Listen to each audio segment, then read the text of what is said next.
June 23rd, 1991, the day that a legend was born. I am, of course, referring to journeyman rugby player Damien Cook. Oh, and also a video game was released that day. I suppose we may as well look at that instead. Also, I don't watch rugby, so I don't know if the guy's any good or not.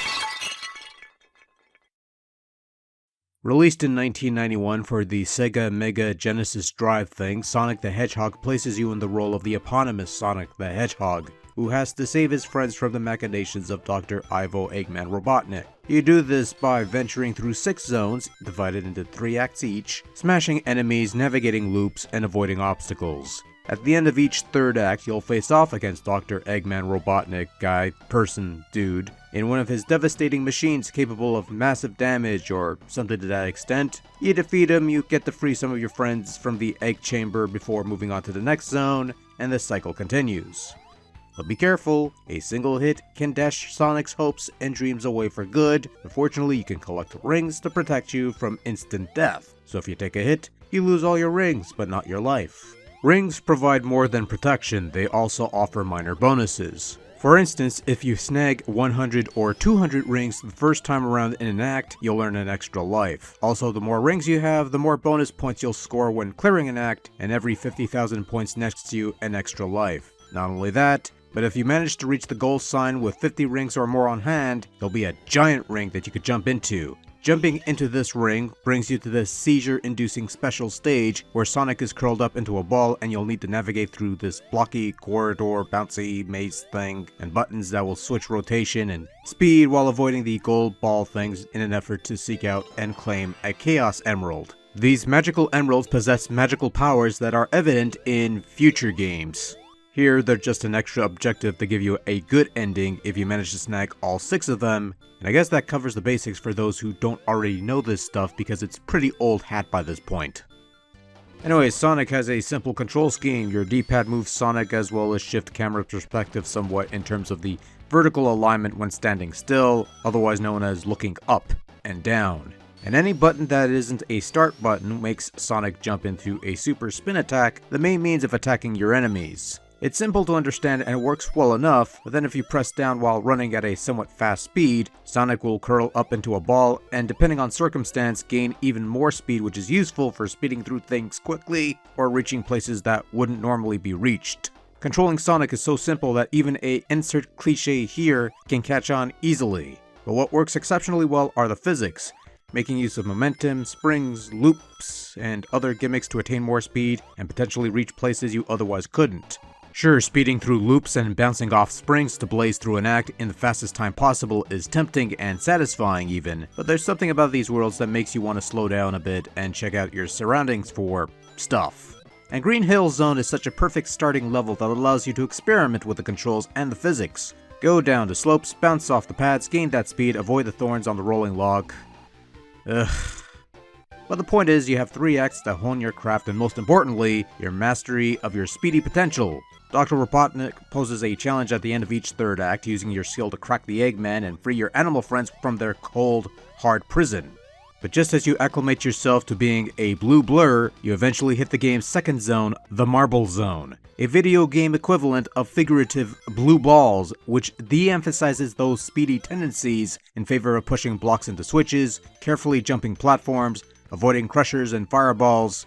And this is where Sonic the Hedgehog's initial shine begins to lose its luster, because here's a game that's sold on speed and attitude and not like those other platforms that are slow and jumpy. And then we come to a level that is just as slow and jumpy as the rest of them. And little Jimmy's whole life is a big lie because this was supposed to be think fast.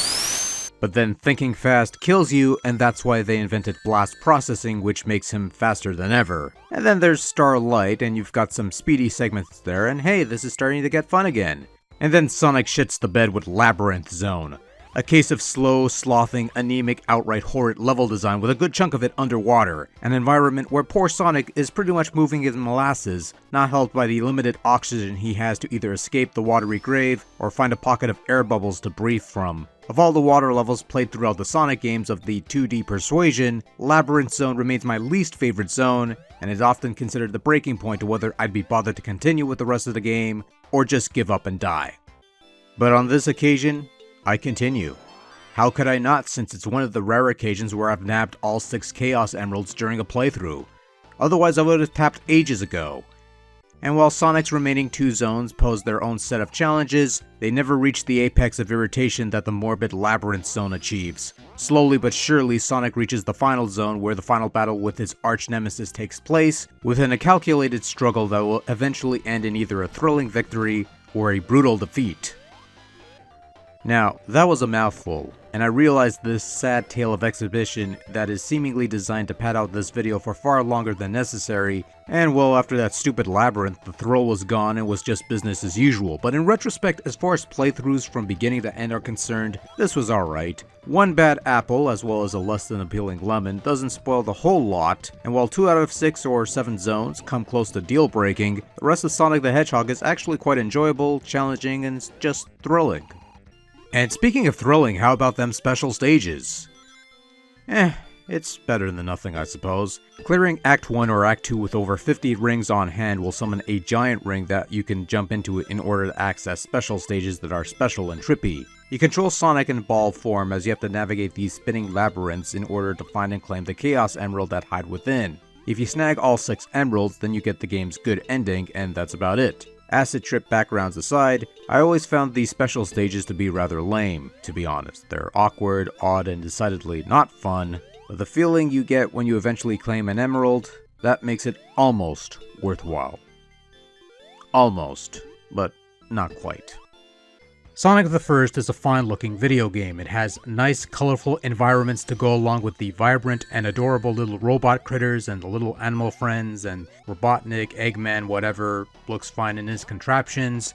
And Sonic himself looks merely okay. Not mind-blowing fair or anything like that, but enough to be reused for a couple sequels and multiple fan games over the next several decades.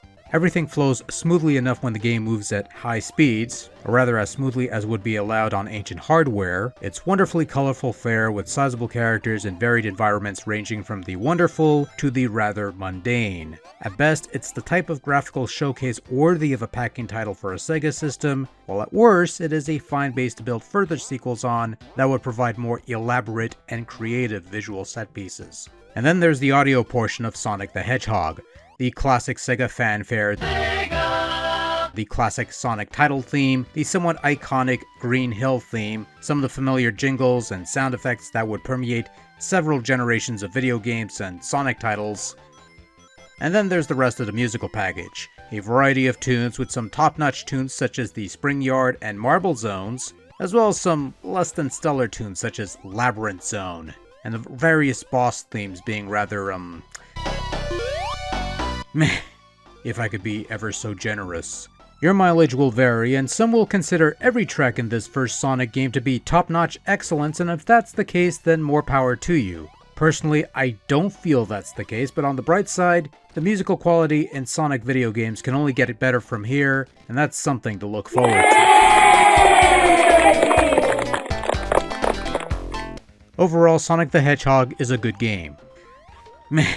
Sonic the First is the template for which other Sonic games of the 2D persuasion would build upon and improve drastically, resulting in far superior video games, but what you have here is still pretty solid stuff. And whether it's vanilla Sonic on the old Mega Drive or various compilations, or one of the more recent remakes and or retoolings on more current hardwares, the Sega Ages, the mobile remakes, and things of that nature, the original Sonic the Hedgehog video game still holds its own as a solid gaming experience and a satisfactory introduction into a much larger world.